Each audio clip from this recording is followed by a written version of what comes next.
गिरतुरी के माटी माँ बोर सरधामा, गिरतुरी के माटी माँ बोर सरधामा।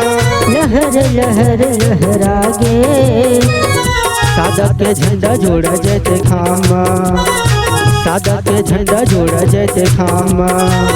गिरतुरी के माटी माँ बोर सरधामा, गिरतुरी के माटी माँ बोर सरधामा।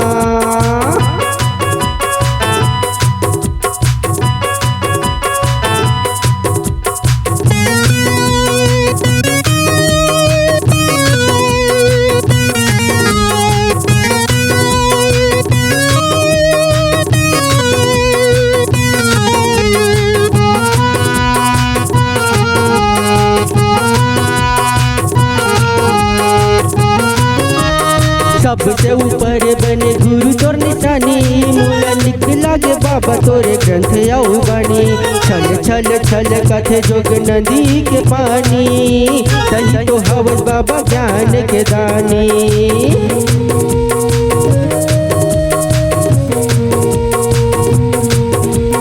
सबसे ऊपर बने गुरु तोर निशानी, मोला लिख लागे बाबा तोरे ग्रंथ आऊ बानी। छल छल छल कथे जोग नदी के पानी, तही तो हवस बाबा ज्ञान के जानी। गिरतुरी के माटी माँ बोर सरधामा, गिरतुरी के माटी माँ बोर सरधामा।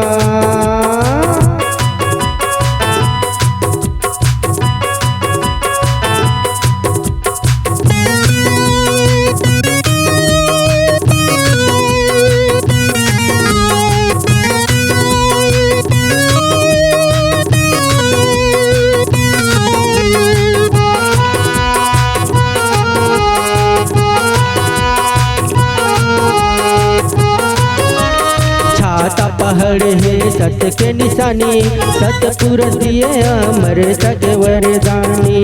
चरण कुंड अमृत कुंड हव निर्मल पानी, हंसा उबर गुरु पाँच नाम ज्ञानी।